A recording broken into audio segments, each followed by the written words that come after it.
it's Suri, so welcome back to my channel.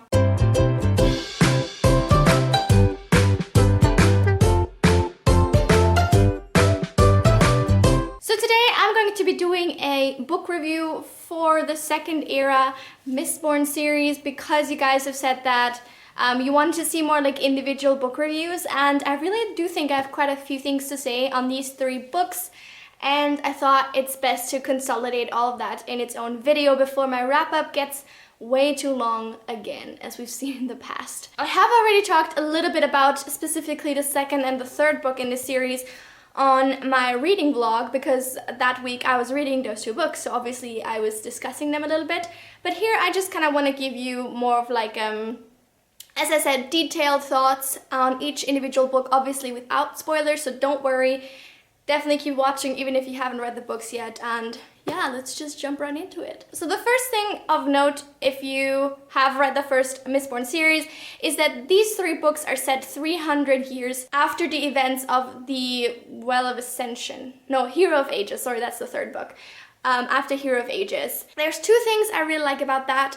One is, as Brandon Sanderson has actually said himself in like the, not prologue, but like in like a note of the author before the first book, is that he kind of doesn't like fantasies that are very static, fantasy worlds that are very static, very unchanging, that like where stories are set within that world spanning like centuries and there's no like notable sort of developments in terms of society and technology as you would experience and we have experienced obviously in our real world. So he kind of wanted to have a different take on that. And so now 300 years after the events of the first era, there have actually been some technological changes, and so these books definitely do tend to read a little bit more like steampunk. So if that's not your jam, as I've read in some reviews, some people were kind of put off by that.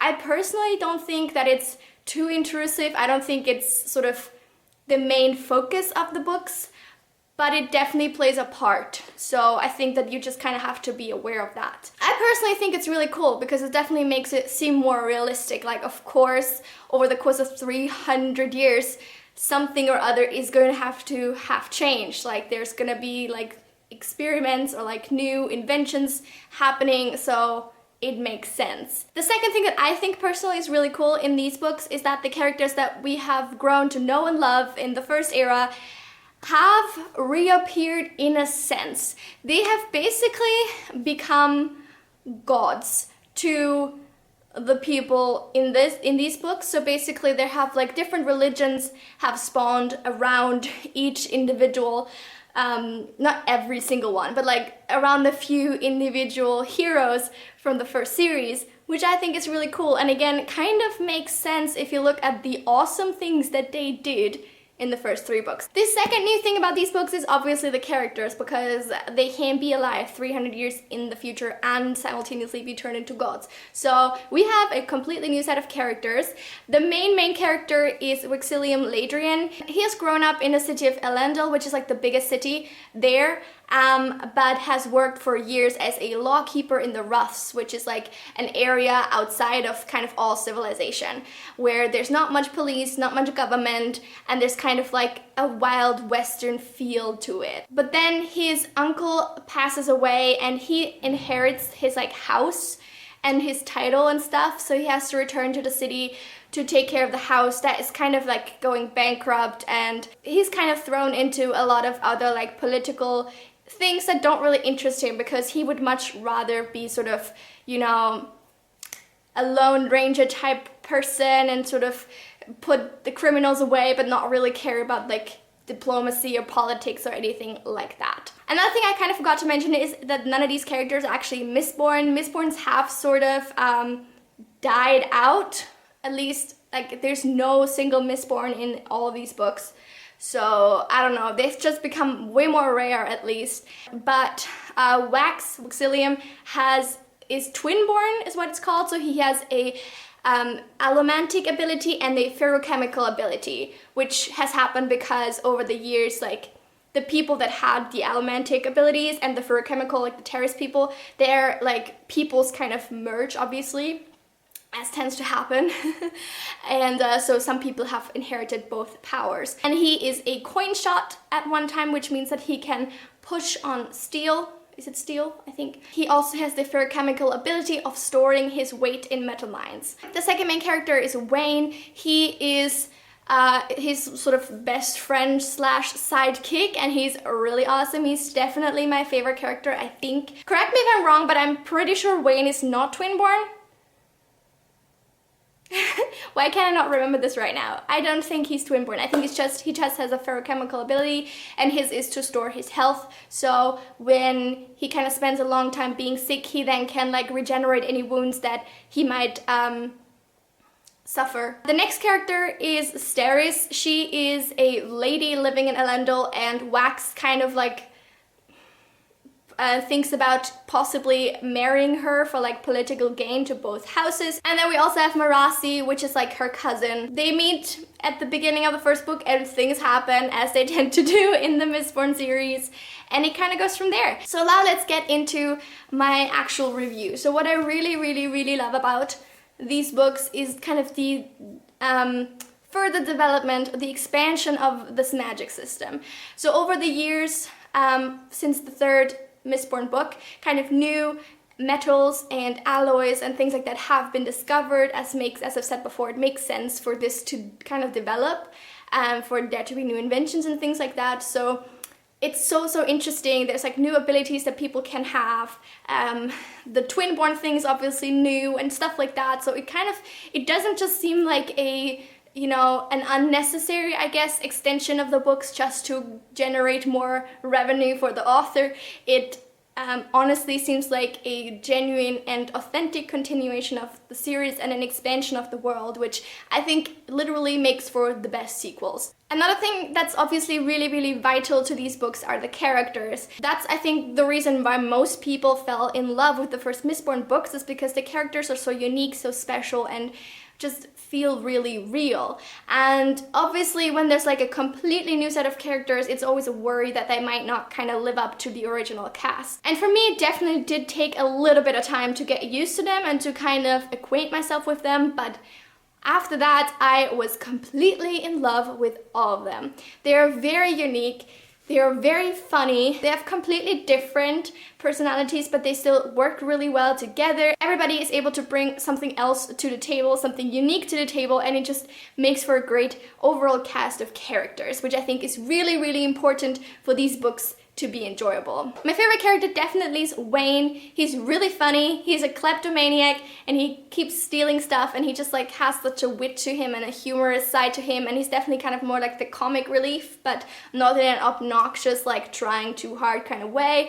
He is the best, and I honestly almost wish that he was the main character of the book, because while I do like Wax, over the course of several of the books, he's kind of just started to get on my nerves. I completely understand that he is supposed to have like this wild side, and he's sort of supposed to have like this kind of lawless side, like just like making his own rules and like, you know, putting his own like sense of morality above laws, even though he's a lawkeeper.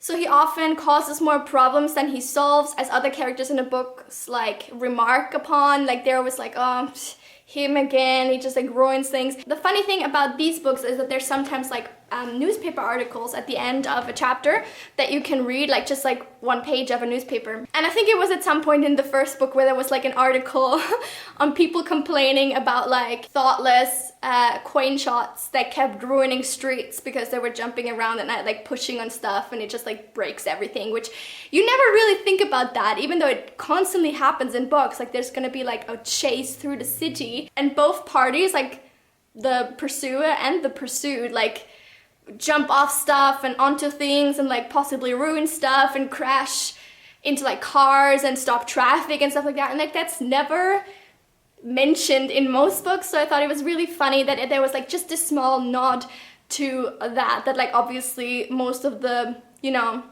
normal citizens of the city wouldn't be thinking like, oh my god, he's a hero, he's saving us, but would just kind of be annoyed at the destruction of their property. As for the stories themselves, so what I really like about all three books is that they have sort of a plot that is resolved within itself at the end of the book. So there's definitely a conclusion to be had for each individual sort of thing that we deal with, but at the same time the endings are left like open enough with like enough of a cliffhanger to make you want to read the next book, which is vital, I think, for a series to be like really engaging, because you don't want to read the sequel and then feel like it's just like a construction of an issue that wasn't even an issue before, that no one had ever like thought about or mentioned, even though it could have come up way earlier, but just never did because the author was like too lazy to plan ahead or think ahead. So I just really love that. It just makes for like an organic journey through the story, I think,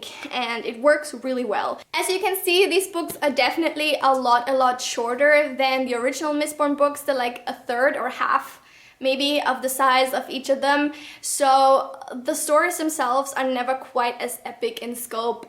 It makes sense, right? You can't like do as much in like half the pages. And that did kind of bother me a little bit, mainly in the second book, which definitely felt like more of a filler to me.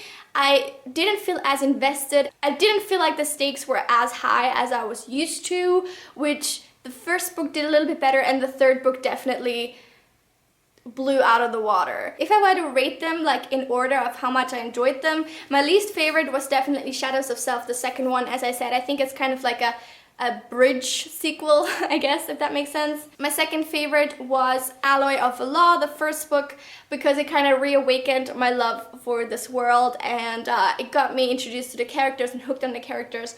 And then my favorite of the series was The Bands of Mourning. This got 4.5 stars from me. I loved it. It was almost perfect. There was so much happening. There were so many new developments as well, and this particularly was the first time where I really felt like we were not just getting an extension of this world, but an actual like development. There was something like finally happening again. There was new world development, and while you don't necessarily need that in an established setting, it makes for such a better story when you realize that there's just things that you didn't know existed, but they're now being introduced, and like, you know, new paths to be explored are opened, and it's just amazing. What I also really like about these books is, as I've mentioned earlier, the characters that we got to know in the first trilogy have now become gods.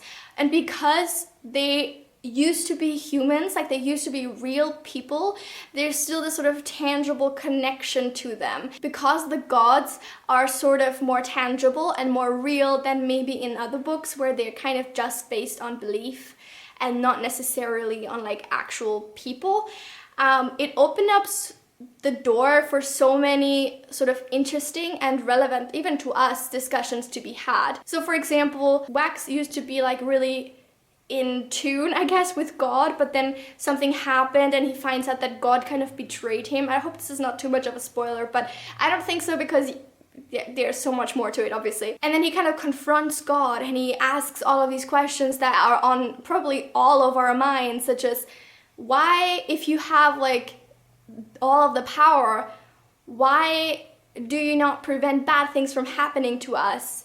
Why do you just let things happen to us that harm us, that are bad? Why do you let people die, children die, people suffer? Why do you let all of it happen? And the explanation offered up in this book is so spot on, and I think, I don't know, I just find it like really wonderful to discover these like hidden depths to a book that I used to think was just like, oh, a fun fantasy, but like no, there's so much more to it. And I love these discussions of like religion and society that are being brought up in these books, because that's also a topic that is being discussed, like societal unrest and upheavals and like people being unhappy with their government and things like that, that we didn't, as far as I know, didn't really get to experience in the first 3 books, because that was such an epic scope. Like the small little citizen wasn't really that important, and now we're looking at, you know, we have more like realistic stories, I guess, that reflect kind of a little bit better what we are experiencing in our world as well. And yeah, before I ramble on too long, I think I will leave it at that.